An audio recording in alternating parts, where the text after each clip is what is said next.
Let's begin. We are live. Okay, we are ready to begin. We are in the Kitzer, chapter 13, Siman Yud Gimel. Dine Kedushas Beis HaKnesses Beis HaMedrash. The laws of the holiness, the sanctity of a shul, a Beis HaKnesses, a place that you daven, and a Beis HaMedrash, in a place that you study Torah. Today, for the most part, we study Torah in a shul, and we daven in the Beis Medrash. But there's really a little bit of a difference in there is some actually difference in halacha as well. A place that we daven is designated for davening, like a shul. And there's like a yeshiva, like a study hall, which is designated to study Torah. Now, you could study in a shul and you could daven in a Beis Medrash. But this is the different terms. Knesses means, in Hebrew, to gather. Place of gathering. Jewish place of gathering is obviously a place where we daven for a minyan, right? We have to get together to daven. Medrash comes from the word, I guess, drash, which means to study. So it's a house of study. So we have a simon over here before we, as we're going on the morning routine. So we come to the shul. So before we start davening, you first have to know that the place that you're davening is a holy place. And you have to treat it as such. So there's special halachas how to treat it. So there's 5 halachas in this chapter, but we're going to add it from others as well, the customs to the sanctity of a shul. So first of all, the prophet Ezekiel, tells us that in chapter 16, I think it is, that when the Jewish people were exiled from Jerusalem, from Israel, it happened in stages. It didn't happen all at once, right? Northern, right? It happened different goluyos. Golus this, golus that. And what happened was that some of the Jews who stayed behind in Yerushalayim, in Jerusalem, they said, hey, our brothers, they left. They left, unfortunately. They left for good. They were exiled out of Jerusalem to the lands of the other nations. So they took possession of their property, of their homes, of their land, and they said that these people are going to be lost to the other nations and they will never return.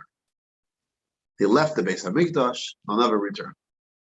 So the prophet says, and God told me, don't say that they have left and they never return, because wherever they are, Va'ehel lahem, I think the pasuk is mikdash ma'at, which means their shul that they're going to build in their communities outside of Jerusalem or outside of Israel, that will be a mini mikdash, a miniature Beis HaMikdash.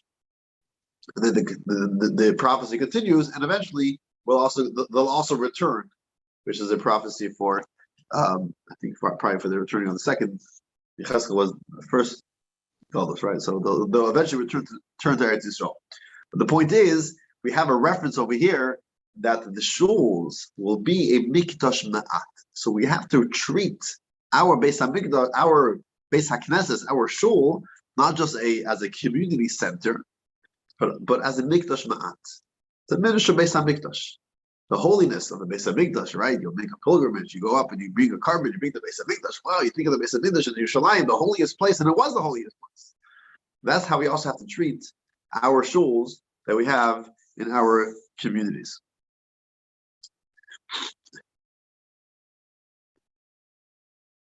Just side note that you find, and this is a custom, it's not a halacha for the most part. You'll find many like a traditional shul, the way it's designed, in a way, it's meant to mimic the design of the Beis HaMikdash. Do you have the design of the Beis HaMikdash in your head? You ever seen the diagram of the Beis HaMikdash, right? So you had, for example, one of the things you had is the Heichal, right? The Heichal was like the enclosed structure of the Beis HaMikdash, right? They had like the Kodesh. Sorry, you had the Ulam. We're going to be stopped. The Heichal, the Ulam is in the Heichal. What's the area where the Mizbeach was? The Azara. You had the Azara, which was the area where most of the Avodah was happening, right? That was under the sky, wasn't covered. Then there was the ulam, the heichal had the ulam in it, the kodesh, and they had the kodesh hakadashim where the aron was, where the ark was, which was the holiest of holy, right? And that was in the front. So to our shuls are built that the ark is in the front of the shul. You put what is the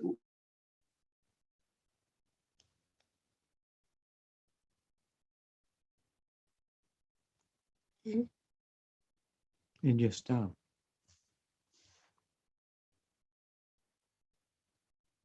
It froze.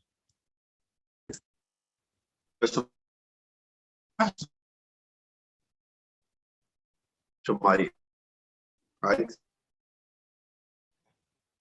Have what if I had the door, pocket or whatever it is? Really, the custom is specifically, at least that. It cut off. You kind of cut off.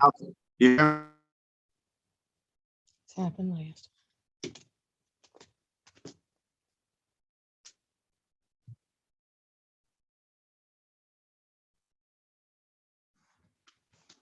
We lost you, Mendel.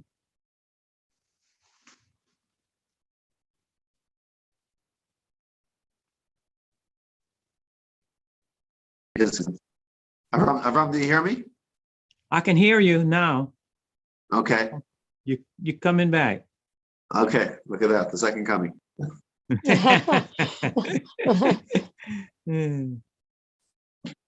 Okay. So we're talking about the design of the Beis Hamikdash and of the shul. So you have, for example, the bima. The bima is supposed to be like the mizbeach, right? The mizbeach was right at the center of the azara. So to the bima is supposed to be in the center of the azara.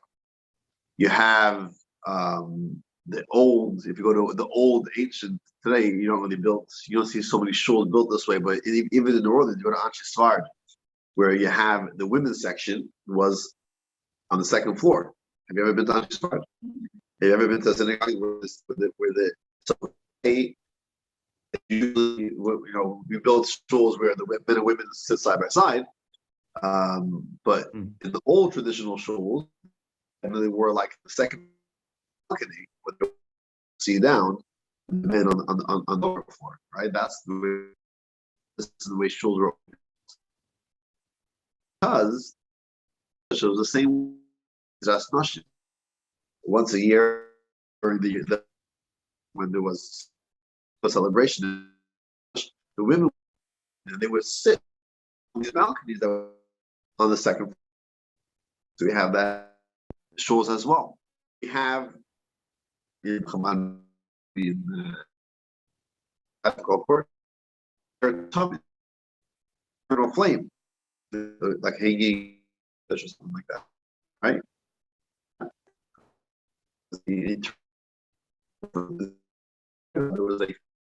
You're kind of breaking up again. 3, 2, 1. Can you hear me now? I can hear you now. Okay.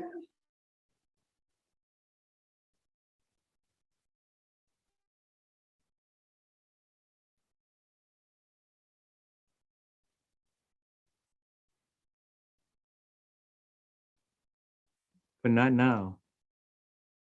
So we're Might have to reboot it, huh? I don't know. this video.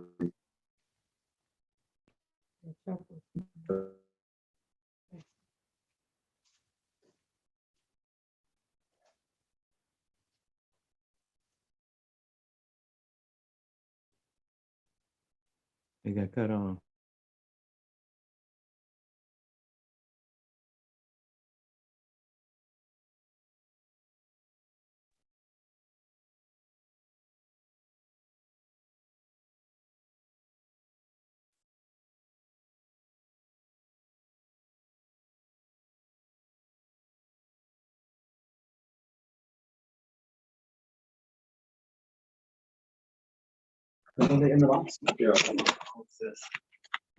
Oh, you see me now?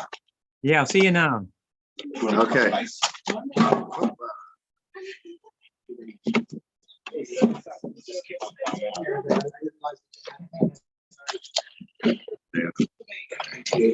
Okay. Thank you.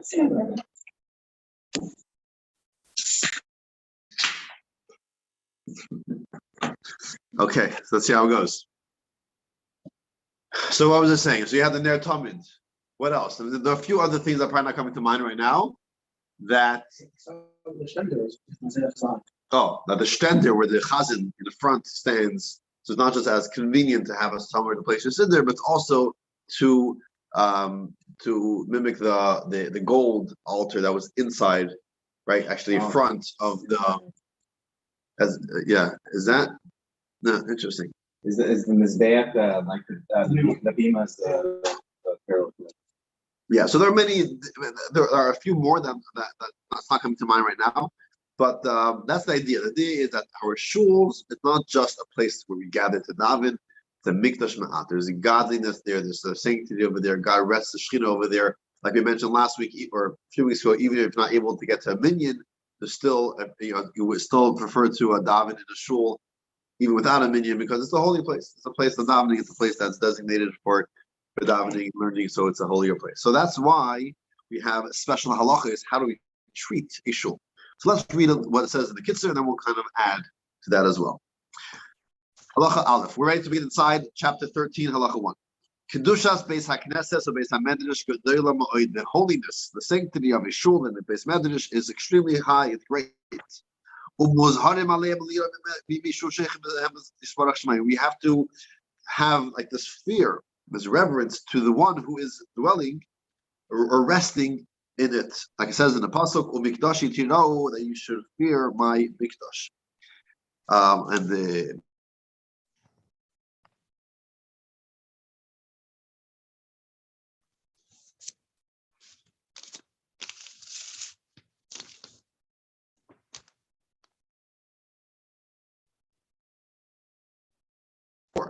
it is forbidden in them the tale gossip or of emptiness, just to, and you shouldn't be doing. But your calcul, your so the translate over there. Just doing your checking back. This is for him. A God is counting the money of a charity box about allowed to be done in shul. People, you know how much money people gave. This shul is part of it, but just to taxes in the shul, not allowed. We were properly, we make properly clean. It's actually brought down. There was this Yid who had a long beard. You know what he did with his beard? He swept.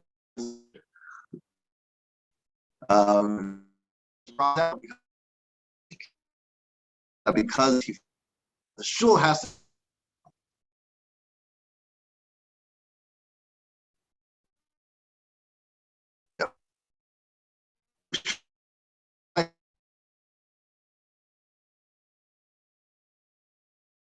Make sure it's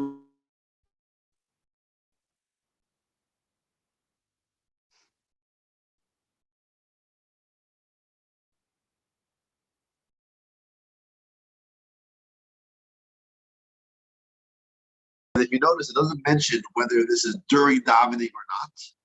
In the shul, you are not supposed to kiss your children, even your younger children. Why? Do you have any? Does the Torah have anything against kissing your younger children? Of course not. It's a beautiful, beautiful expression of your affection to a child.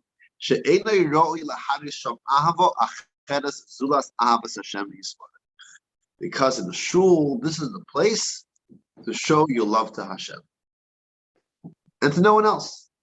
There's nothing wrong with showing. On the contrary, it's a beautiful thing to show your love to your child. It has to be in the right place. This is a reach. It's interesting that the Sfardim always, even the Ashkenazim, second marriage, we do a chuppah in the shul. In the shul itself. But that's part of the service. Right. I'm saying the chuppah just a davar shel mitzvah, or it's showing love, another kind of love. It says kissing specifically. Right. It says kissing specifically. It doesn't say you can't do things that show, Right. meaning there's no mitzvah to kiss your child. Right. It's a nice thing to do. Every parent should be kissing their children, but it's not a mitzvah, right? The chuppah is a mitzvah. Right. It's a mitzvah to get married. So this mitzvah, I mean, there's a lot of things that we do. You do a bris, you do a abshenish, you do a lot of mitzvahs that you can do. By mitzvah, it's also Allah, right? But I'm saying, I guess, the Chal, that chuppah is about Allah. Who's a marriage is very That's a whole different discussion. But the point is, I guess, I think the Rebbe actually brought this. If not, it's, I think, a very powerful part as well. You know, some people, and we'll talk about it soon about a mechitza, right? That shul is supposed to have a mechitza, a divider between the men and the women's section, right? We're talking about someone who transformed the shul and installed the mechitza, right? So it's important to have a mechitza. We'll talk about that soon. But some some people obviously are not so comfortable with it. Why is this needed, right? So one of the answers given is, or the answer pretty much is, that a shul is a place to daven. And when you want to daven, you want to have zero distractions, or at least minimize the distractions as much as possible, right? So having a mechitza, we know human nature that with mechitza, it's easier to focus on your davening. Without a mechitza, right? It's not as easy as it is. So one of the examples he brought is this halacha. There's nothing wrong. I'm saying it's not nothing wrong. It's such a beautiful thing for a parent to kiss a child, but it has to be the right place. In the shul, it's not the right place for it. So, socializing or being together with a spouse is a beautiful thing. It's even a mitzvah sometimes, right? It's a beautiful thing. But the shul has a specific goal and a certain purpose we want to reach when we come there. We're not there just to socialize. We're there to daven. So therefore, we put up a mechitza. So we use this halacha sometimes to explain the rationale of a mechitza. It's good, but everything has its place and time. Anyways, the Shulchan Aruch of the year adds in halacha aleph, not in the kitzur, but it's added that because, or together with this idea that the shul is a place of davening or showing your love to Hashem, not to kiss children. Therefore, children who are going to be disturbing the davening should not be brought to shul. That's what it says. That's what it says. Of course, we know we encourage children to come, and we don't want a shul that has zero noise of children, right? We want, this is our future, right? They say a story that after the Holocaust, so many of the survivors, before they went to EP camps and before they got visas to go out, to other countries around outside of Europe, but many of them initially they came back to their hometown. They thought, okay, go back to your hometown and whatever, kind of continue life or rebuild your life. And then they soon realized that there's no way that the anti-Semitism and whatever it is, the Polish and the Germans, they kind of just took your property. They didn't even let them in. So they realized that they got to leave. But a lot of them came back to their hometown. Then they were there for a number of days, a number of weeks, a number of months until they left. And I forget which city it was, but there was one of these shuls where it came Yom Kippur, and they all gathered together in the shul. And after the Holocaust, there were no children. And the crying that they had, besides that they lost their families, the fact that there are no children in shul, because there were no children.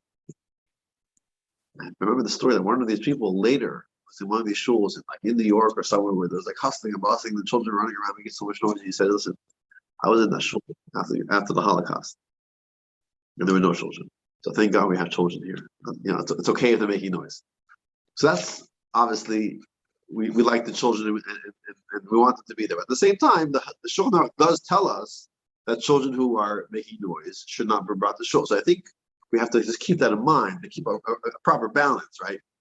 Bring our kids to shul, but it doesn't mean we just let them run around free. And we do have to try to either as a shul to have some programming for them, or as parents to make sure they're sitting next to us, right? To train them. At the end of the day, people are coming to daven, and we should try to have our children not disturb them from the daven. Halacha 2. Before we come into the shul, we have to clean ourselves. We got to clean the tit. If we're walking in mud, we've got to clean our shoes. We have to make sure that our clothing are clean, right? Like come into shul with clean clothing, right? You have to be respectful to the place. It says here, mutter lirak, I'm allowed to spit in the shul. However, you have to make sure you kind of with your foot, kind of clean it up, clean it or cover it, or right. Why would someone be spitting in the shul? I don't know, but we do have a minhag that one time during davening, I'm not sure if you're familiar, but later we do spit, right? Make a big spit or whatever, a little saliva, right? So that's something that's allowed, but we should be covering it with our shoe and not just let it out because it's not respectful for the shul.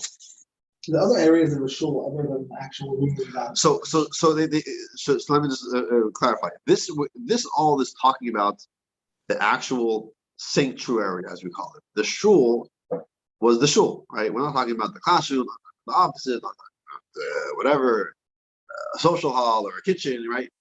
We're talking about back in the day, we didn't have big community centers. A shul was a shul, right? It was a building with a shul, and that's what it was. A room, 2 rooms, right?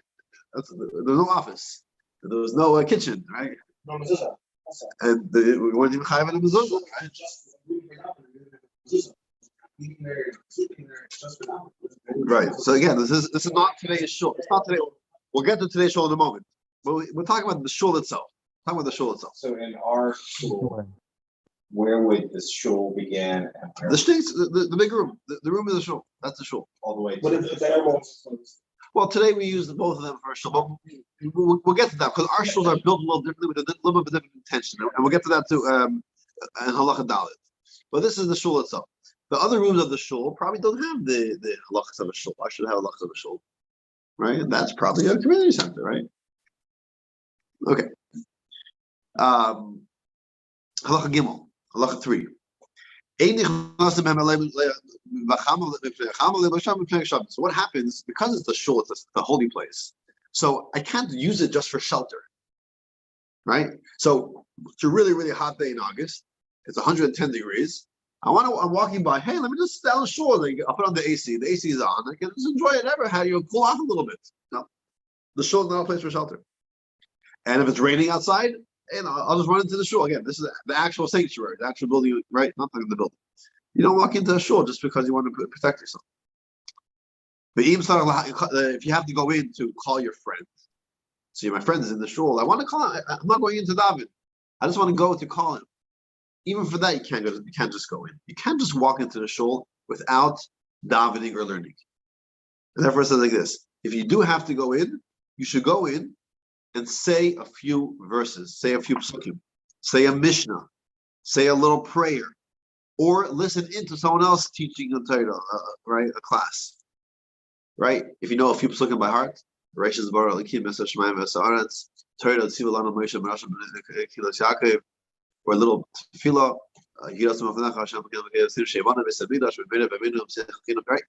Something that you know by heart, you can say when you go in, or better yet, sit down, open the siddur, or open the Tehillim, and say a chapter of Tehillim. Then you could go in and you can sit around because you also used it to learn or daven. Or if that's not possible, at least sit down for a little bit. Sit down for a little bit, a minute or so at the time it takes to walk 4 hours. Because even sitting in the shul is already a mitzvah, right? And then you can call your friend, then you can do what you have to do, right? So just to walk in, just because I want to go in, that itself should not be done. Another thing is, we don't use the shul, again, the sanctuary of the shul, as a pathway, as a shortcut, right? So I'm walking down West Esplanade towards Lake Villa. In order to save me that bend, I'm going to walk through the main doors of the shul and then go out through the side entrance, right? So I save myself about 15 seconds. Not allowed, because then you're making the shul a shortcut. Even if I'll stop in shul for 20 seconds and say a Tehillim, right? Or if it's a larger building, right? What if it's a larger building and the way it's situated in a way where if I go through the building I save myself a couple of minutes. Now I gotta go all around, however situated, right? So if I want to save time and I'm just walking through the shul, not allowed. Not allowed. What if you need to use it? Okay. Halacha 4. You're not allowed to eat or drink or sleep, even a temporary sleep, in a shul. However, if it's for a mitzvah, for example, what could be a mitzvah to sleep? When is a mitzvah to sleep in the shul? In the rabbi's speech. When's a mitzvah? What did I say? I just heard a guy says, a rabbi says he had a guy in the shul that used to sleep every Shabbos during his sermon. The guy will fall asleep, front row. So one time he's walking up to the sermon and he looks, the guy's already sleeping. He says, Joe, I didn't even start my speech yet. It's like, Rabbi, I trust you.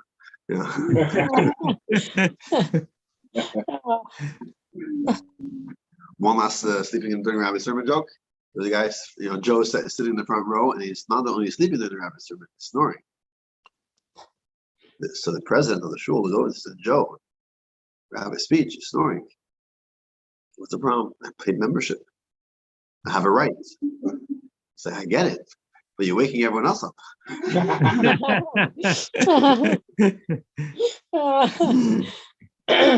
Okay, but either way, so what could be a mitzvah of sleeping in the shul? So the example he brings over here is the night of Yom Kippur.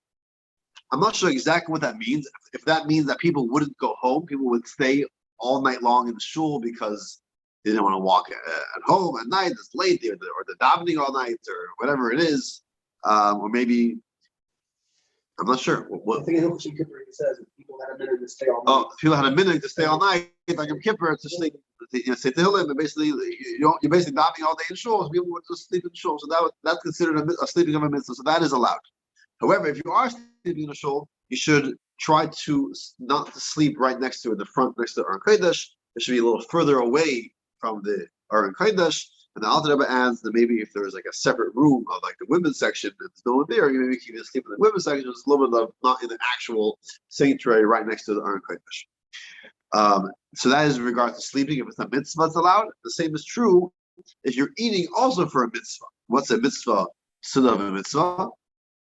So a real sunnah mitzvah, I mean, not a sunnah mitzvah is like something when there's a mitzvah to have a sunnah. So for example, it could be like a bris, a wedding, not a bar mitzvah, not an upcharnish.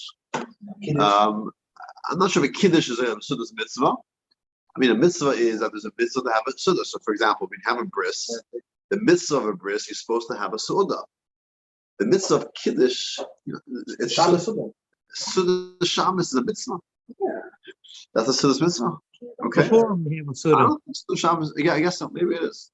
Maybe it is. Well, the Purim sunnah is a sunnah mitzvah. Yeah, that is true. Perhaps a regular Shabbos kiddush. Kiddush maybe not. You're saying like the sunnah Shabbos is a mitzvah. That's possible. That why not? Yeah, it is. Yeah. That's not kiddush for sure. Yeah. It's not optional.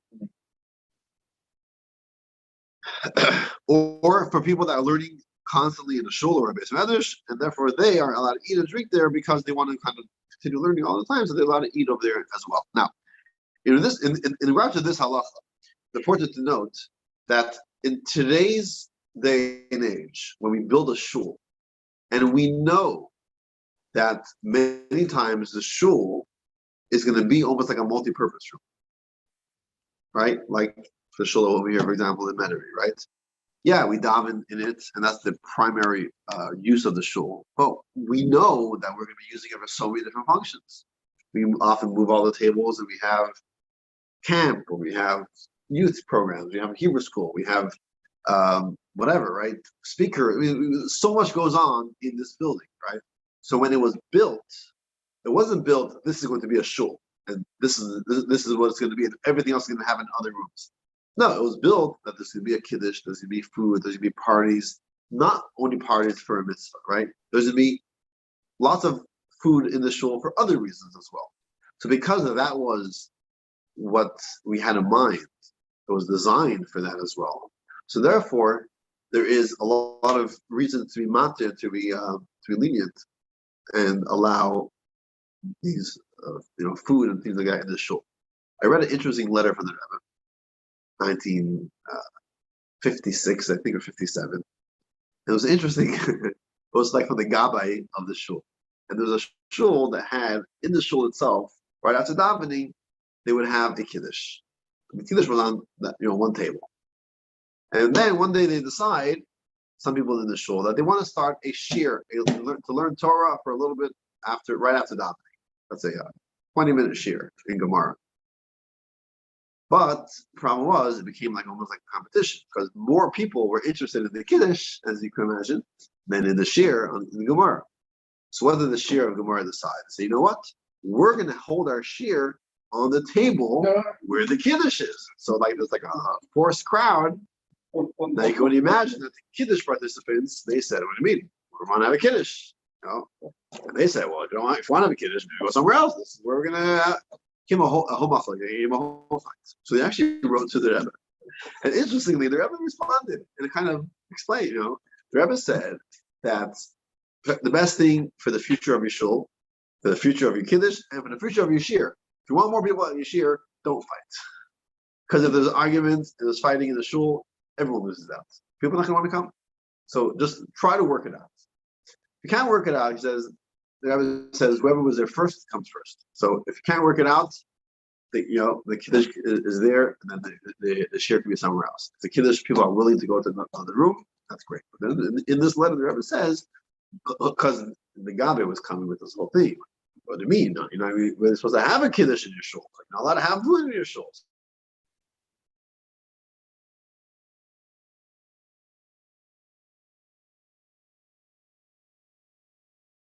You're stuck again.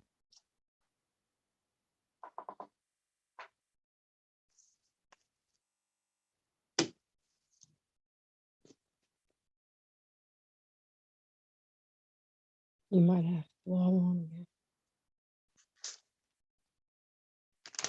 Let's just roll right now.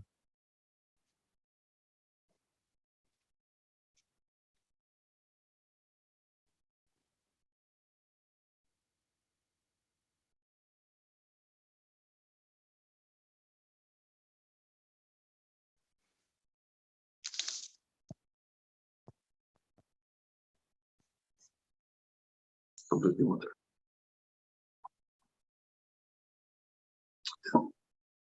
Halacha hey, the fifth halacha, kishaboinin beis hakneses tzichim lahiros tamid chacham eich uve'eze inyan libnoy. So when you build a shul, not so simple. There's a lot of halacha that go into how to build a shul properly. And therefore, it says you should ask a tamid chacham, someone involved and learned in this topic in the sugya, to direct you how to build it, how to structure it, the size of the shul. It says that ideally the shul should be the most beautiful building in the neighborhood. It should be the tallest building, or at least taller than the surrounding houses and other buildings. Obviously, it's not always possible. You're supposed to, for example, ideally build it where the opening to the shul is not directly from the street. There should be some type of foyer or some type of lobby from the outside to the shul. It says actually from a pasuk that there should be at least 2 doors to a shul. We don't mean 2 double door. We mean that there should be 1 door, and then you walk in, and then another door, right? If you remember last week, we said that you're supposed to run to the shul, right? But when you run to the shul, before you actually go into the shul, you're supposed to wait and kind of catch your breath and kind of think about where you're going in. So you can open the front door, but then you kind of wait in that hallway or lobby, and then you go into the second door. If you're walking by a shul, and you're not planning on davening, right? But if you're walking by the door of the shul, the door is open, you have to go in to daven. Because if not, people are going to think, hey, what? We're davening anyway. You don't daven? Right? But there are a number of exceptions to that. One of the exceptions is if you have the double door. So you have 1 door and then you have another door. So if someone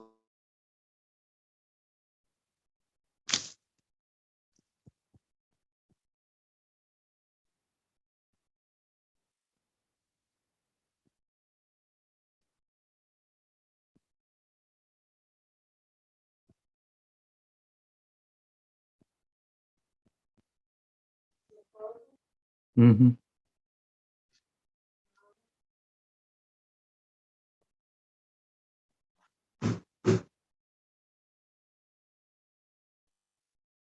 Last time I tapped it and it came right on. about in regards to a shul.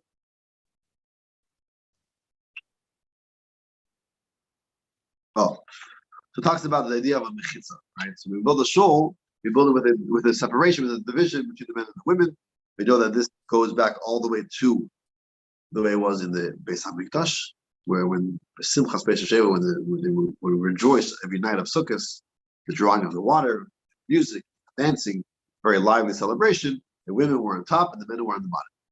And that is the way we had in traditional shul. When they started building shul, they realized that when it comes to davening, you have to focus on your davening, you can't be focused on the other gender. So therefore, we have the separation between the men and the women. And there's different discussion.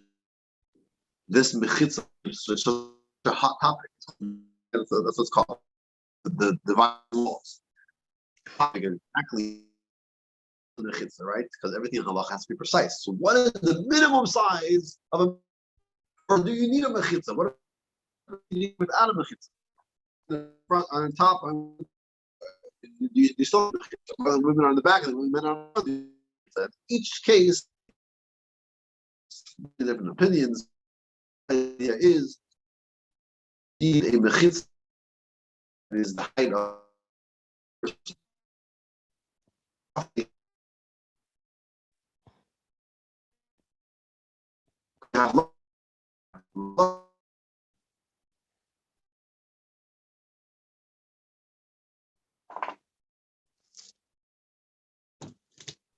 Is that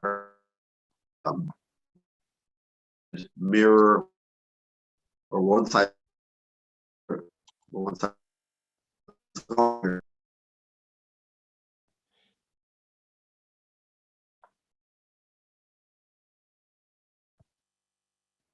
Can you go off and look?